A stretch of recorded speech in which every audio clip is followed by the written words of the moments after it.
I met a gypsy. He's always been one of my favorites. We just like kindred spirits. Like Tyler's he's my boy. So The best. yeah, he's the best. So like I remember shooting him the early days, like when he was just like kind of like a Grom on Cowie, DC. Weed Like Maps. exactly. Yeah, DC. DC. Even before Weed Maps, like when he was just literally like Nate Hawley, he was like Nate loved him and he was like Nate's like, hey, Nate was DC. Nate's like, hey, he's you're going to shoot Jeremy today, but you're also going to shoot Tyler. Were you there the day at Ritchie Canyon when it was Wyndham, McGrath, and TB? I don't think so. No, it sounds epic. But There was a day that was one of those Nate Hawley days. Tyler was like on a Cowie, still trying to race Supercross, had like the DC Weed Maps deal. I don't know. I could have been. Honestly. But it was just blur. like, it was exactly that. And it was like, here's K-Dub, here's Jeremy, and Tyler. Yeah. And Tyler was ripping out of his skin. He was so sick. And like there'd be days like that where I'm like, I'd rather shoot him than like the big name guys because he's grinding. Yeah, to grinding, get the shot. that passion. You could just see it. And he's just like, and he'll like, oh, I'll do it again. I'll do it again. Like, just like he gets it. He totally understands that like, it's not just about him. It's also about the whole package of like, we got to get this shot the right way and everything else. So I remember like early days of shooting him on any DC project and he would always crush it. And then I remember they brought him in for when Matto did aircraft. So when Matto did the airplane graveyard, they brought Tyler in to like do some camera work, like where they mounted a camera on top of front of his bike to chase Robbie around and everything.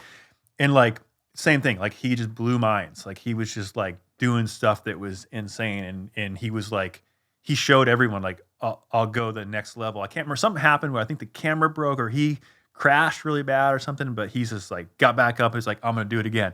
Like he's just like put in the work to make it happen. And then those kind of moments like really stick out. And I remember thinking like, dude, Tyler's sick. And then it just kind of snowballed. And then actually I feel like somewhat like 1% shred of like kind of helped him get to where he's at, because not that he wouldn't have done it on his own, but because I was so involved with Red Bull at that point. I mean, I was shooting a ton of stuff for Red Bull.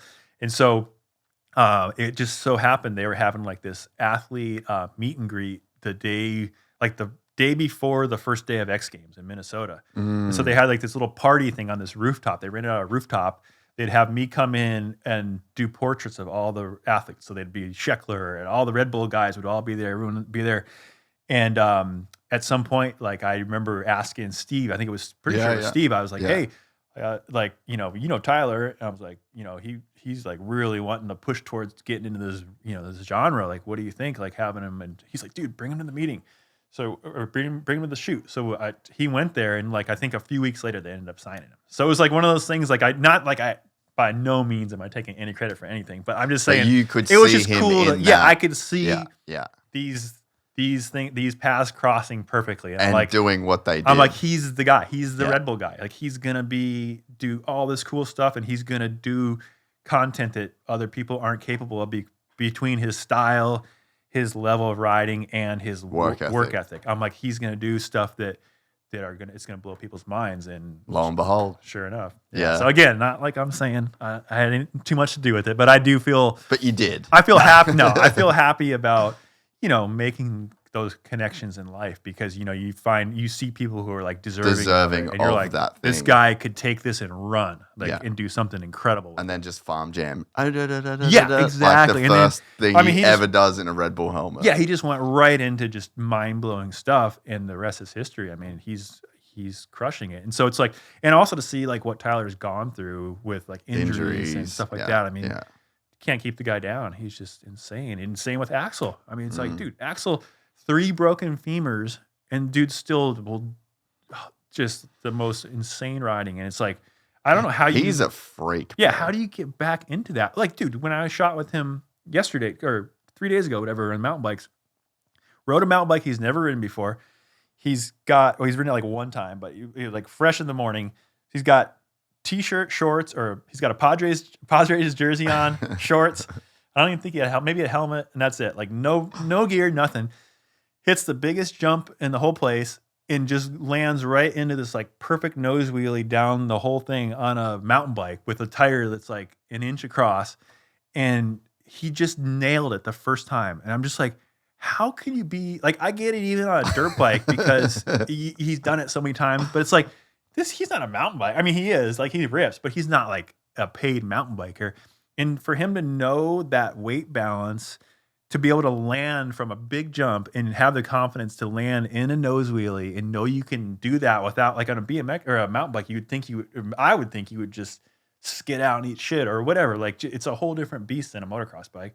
And he just does it first try, like nothing, like just like it's like walking the dog. I'm just like, it's just crazy. You're like, how are you that good? It still blows me away to this day to see guys of that level, of that talent. It's just like, and that's why I love doing what I do, is just being around. Yeah, you're that. around It's just greatness. so cool. Yeah, It's like, it's, I have to pinch myself sometimes because I'm just like, this is crazy. Like, this is not normal to be with people who can do this kind of stuff. It's crazy. I mean, but I love it. And it's so fun to watch and just take it in. And just like, I love being around that talent level and just like seeing, and again, not that it even inspires me on that, like exact thing, or like I'm not gonna be like, I'm gonna go try that now because I'll kill myself. But it inspires me in a way of like just him being just so good and so confident and just like whatever. And I feel like, in my own realm, I'm like that with my cameras, but it's like it's just different, much different and way less risky and everything else. But it's like it just brings a level of respect. I know exactly what you're saying, and it's like when you just see someone that's just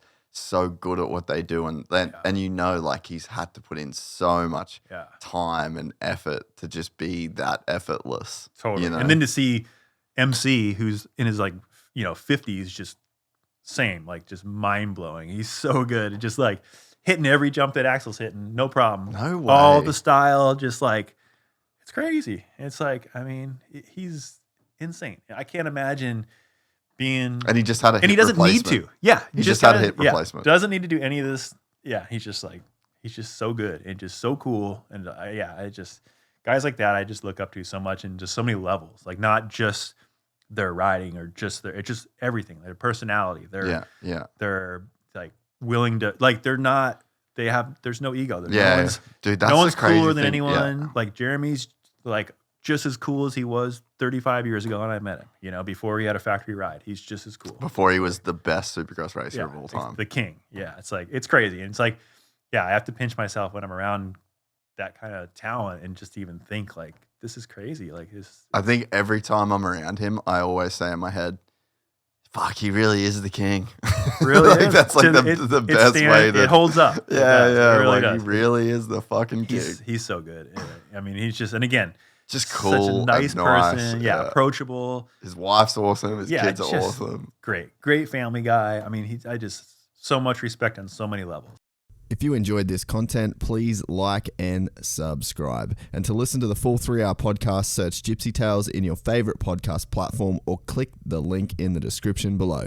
Gypsy Gang.